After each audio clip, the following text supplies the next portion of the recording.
Kangana film industry के कहते हैं, आप हर चीज में आप फिल्म इंडस्ट्री को चैलेंज करती हैं। आप कहती हैं फिल्म इंडस्ट्री सेक्सिस्ट है, लड़कियों को डॉल समझती हैं, ऑब्जेक्ट समझती हैं। आप कहती हैं यहाँ 4 खानदान हैं, उनका राज चलता है। आप कहती हैं डायरेक्टर्स को अपने काम की समझ नहीं है।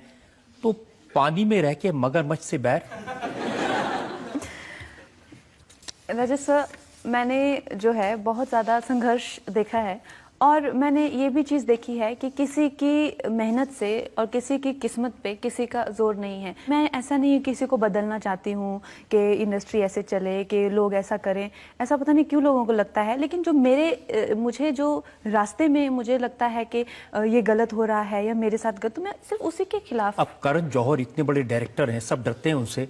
आपने कह दिया ये मूवी माफिया है। मुझे डर नहीं लगता उनसे।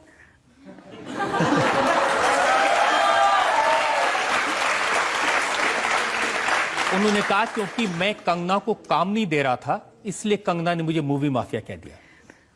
करण जौहर की मैंने एक फिल्म की हुई है, उंगली में। उन्होंने मेरे को कोई 10 मिनट, वो मेरी लाइफ की सबसे बड़ी फ्लॉप फिल्म है। मुझे चाहिए ही नहीं उनसे काम, बिल्कुल नहीं चाहिए। लेकिन आपने उनसे ये भी कहा कि वो नेपोटिज्म के जो खानदानवाद चलता है उसके फ्लैग बेरर हैं। तो मेरे सामने बैठे हुए थे, बातचीत कर रहे थे। उन्होंने मुझे कहा कि कंगना तुम अपने में ही रहती हो, कहीं कोई पार्टीज़ में नहीं जाती, दिखती नहीं हो, अपना ही तुम्हारा मतलब मेरी फैमिली में ही मैं खुश हूँ, तो तुम बड़ी मतलब अपने में ही रहती हो। तो मैंने भी उनकी एक ऑब्जर्वेशन उन्होंने मेरे बारे में बताई। तो मैंने भी कहा कि यार आप लोग लेकिन बहुत एक क्लोज निट सर्कल हो और आप लोग काफ़ी मतलब नेपोटिज्म और ये सब देखने को मिलता है।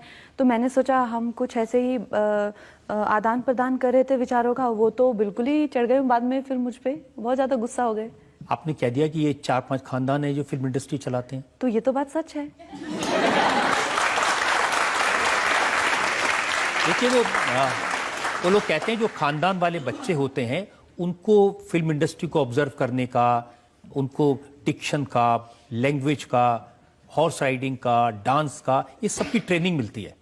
उनको क्या होता है कि बचपन से ही ये ट्रेनिंग्स जो है वो चलती है।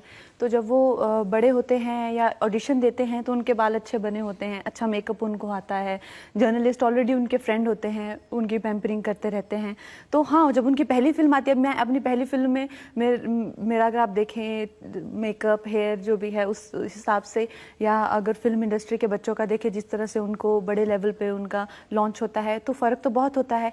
लेकिन ये कहना कि वो बेहतर हैं हमसे, ये बहुत गलत है, क्योंकि ऐसा नहीं होता। इंसान का मेकअप या इंसान के हेयर या इंसान की कोई ट्रेनिंग इंसान को बेहतर नहीं बनाती है। उसकी ज़िंदगी, उसका ज़िंदगी देखने का नज़रिया, उसका तजुर्बा, हमारे पास ट्रेनिंग हो चाहे नहीं हो, लेकिन हम लोगों के पास भी नज़रिया है ज़िंदगी का, और आप लोगों से बेहतर है क्योंकि हम अपनी ज़िंदगी को अपनी तरीके से देखते हैं, एक 4 दीवार में बैठकर फिल्मी दुनिया की नज़रिए से नहीं देखते हैं। सो मुझे लगता है कि आर्टिस्ट जो है, आर्ट जो है वो डेमोक्रेटिक है, वो सबका है इंडिया में। तो ऐसा कहना, और ऐसा उन्होंने जो एक वाहियात ब्लॉग लिखा था जिसमें कहा था कि इंडस्ट्री के ही बच्चे सबसे बेस्ट हैं, वही अच्छे दिखते हैं। मैंने 50,000 लड़कियों को ऑडिशन किया और उसमें जो है कोई भी एक भी निकल के नहीं आया। ये वही आता है बिकॉज आपका नज़रिया है, वो ज़रूरी नहीं है ये सच है, आप ऐसा समझ सकते हैं। अब लेकिन हो सकता है मुझे कोई ऐसा अच्छा लगे जो कि बिल्कुल रॉ हो, जो कि जब मुझे अनुराग बासु ने देखा था, इनफैक्ट मुझे बहुत लोगों ने ऑडिशन में जो है रिजेक्ट भी किया है, बहुत लोगों ने मुझे काम भी नहीं दिया है। लेकिन जब मुझे शेखर कपूर जी ने देखा गैंगस्टर से पहले, तो उन्होंने मुझे कहा तुम्हें फिल्मों में काम करना चाहिए। अनुराग बासु ने मुझे देखा तो कहते कि अरे वाह तुम्हारे बाल बड़े अच्छे हैं। तो जबकि मैंने ऐसे, मैं लोगों का नाम नहीं लेना चाहती, लेकिन कहीं वो तो बाल स्ट्रेट करा लो, तुमको डिम्पल नहीं पड़ते हैं, तुम्हारी आंखें भी काली हैं। तो अपना अपना नजरिया होता है। अभी वही चीज़ जो है अनुराग बासु को अच्छी लगी, वही किसी को अच्छी नहीं लगी। आदित्य चोपड़ा ने आपको कहा कि आप तो 10 साल में भी कहीं नहीं पहुंच सकती।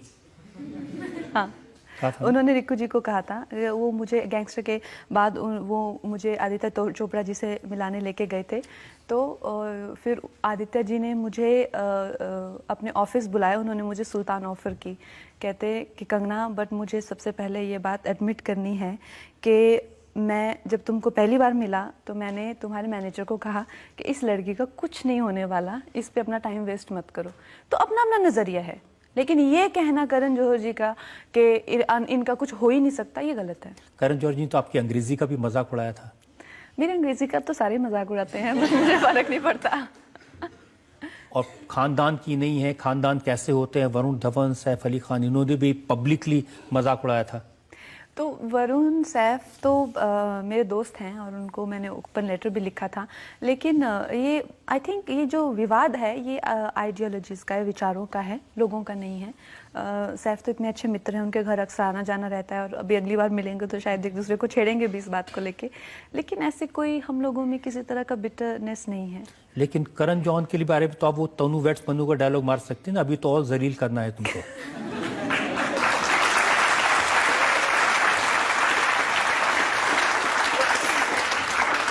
और आप घी डाल रहे हैं उसमें पूरा।